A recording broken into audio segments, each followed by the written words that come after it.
নমস্কার। আবার একটা লাইভ সেশন। দেখা যাক আজকে নিফটি কি হয় আরকি।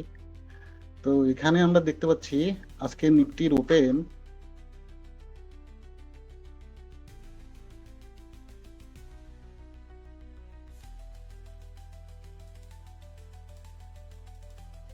ফল করে একটা বাউন্স। এই বাউন্সটা হওয়ার কারণ হচ্ছে যে এইখান থেকে যখন মার্কেট পড়ছে এর মাঝখানে কোনরকম ভাবে কোনো বাধা বিপত্তি নেই, নিচে এসছে। তো এইভাবে মার্কেট নিচে পড়বে না। একটা পুলব্যাক হবেই। তো পুলব্যাকটা কত দূর পর্যন্ত হয়েছে? কালকের এই যে কনসলিডেশন জোন, ঠিক এই জোনের এইখানটায় এবার মার্কেটের একটা যথেষ্ট ভালো পুলব্যাক হয়েছে, একটা লো করেছে। এখন এই রেঞ্জের মধ্যে মার্কেট যতক্ষণ পর্যন্ত আছে ততক্ষণ পর্যন্ত আমাদের নো ট্রেডিং জোন, বিশেষ করে অপশন বায়ারদের ক্ষেত্রে। এবার আমরা কি করতে পারি? এইখানে একটা অ্যালার্ট লাগিয়ে দিতে পারি।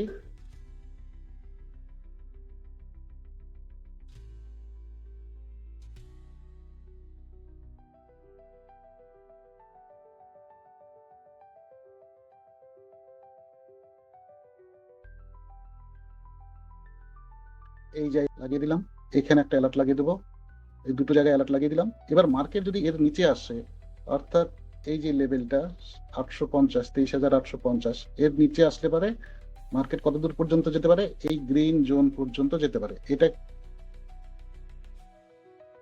কেন এখানে গ্রিন জোন দেওয়া হয়েছে? সেটা হচ্ছে 23শে জুনের লো, 23শে জুনের লো এই পর্যন্ত মার্কেট চলে যেতে পারে। আর এখানে যদি উপর দিকে যায় তাহলে এই জোনটা অর্থাৎ 23,980-র কাছাকাছি যেতে পারে। এইটা ভাঙলে আজকের হাইকে টেস্ট করার চেষ্টা করবে। আজকে এক্সপায়ারি, যে কোনো দিকে মার্কেট যেতে পারে। তবে এই এলাকায় এখন কোনো ট্রেড অন্ততপক্ষে আমি নেব না। এটা নো ট্রেডিং জোন। এর নিচে বা এর উপরে, অর্থাৎ ইয়েটা হবে, প্যাটার্নটা হবে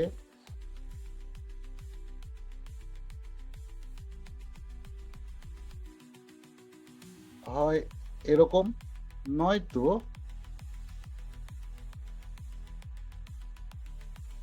এরকম। এই দুই ধরনের প্যাটার্নে ট্রেড করব আমি, তাছাড়া কোনো রকম ট্রেড হবে না।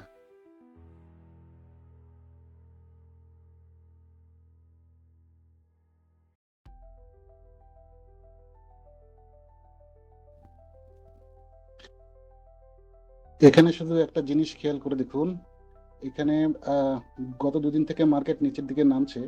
তো ডাউন সাইডে আসার একটা ব্যাপার তো আছেই। যদি এখানে রিভার্সাল নিতে হয় তাহলে 920-র উপরে মার্কেটকে উঠতে হবে। এবার মজার ব্যাপার হচ্ছে যে মার্কেট এই রেঞ্জের মধ্যে যখন ঘোরাঘুরি করছে, তখন এখানে দেখুন আমার 900-র কল লাগানো আছে।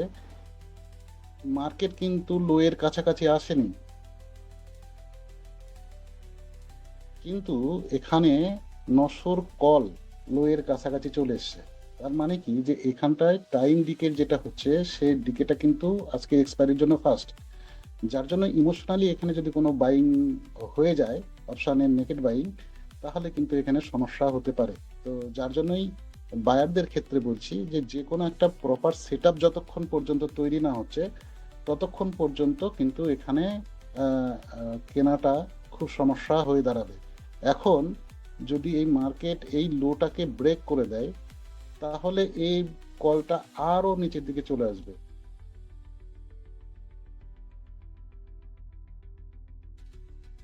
ঠিক না? মানে কেনা উচিত নয়। তো এখানে যতক্ষণ পর্যন্ত প্রপার সেট আপ না তৈরি হবে ততক্ষণ পর্যন্ত কলে যাবার কোনো প্রয়োজনই নেই। এমনও হতে পারে যে এর উপরে গেলে পারে এখানে একটা আইভি ব্লাস্ট হতে পারে, তখন এখান থেকে আমরা একটা ভালো মুভ দেখতে পাবো।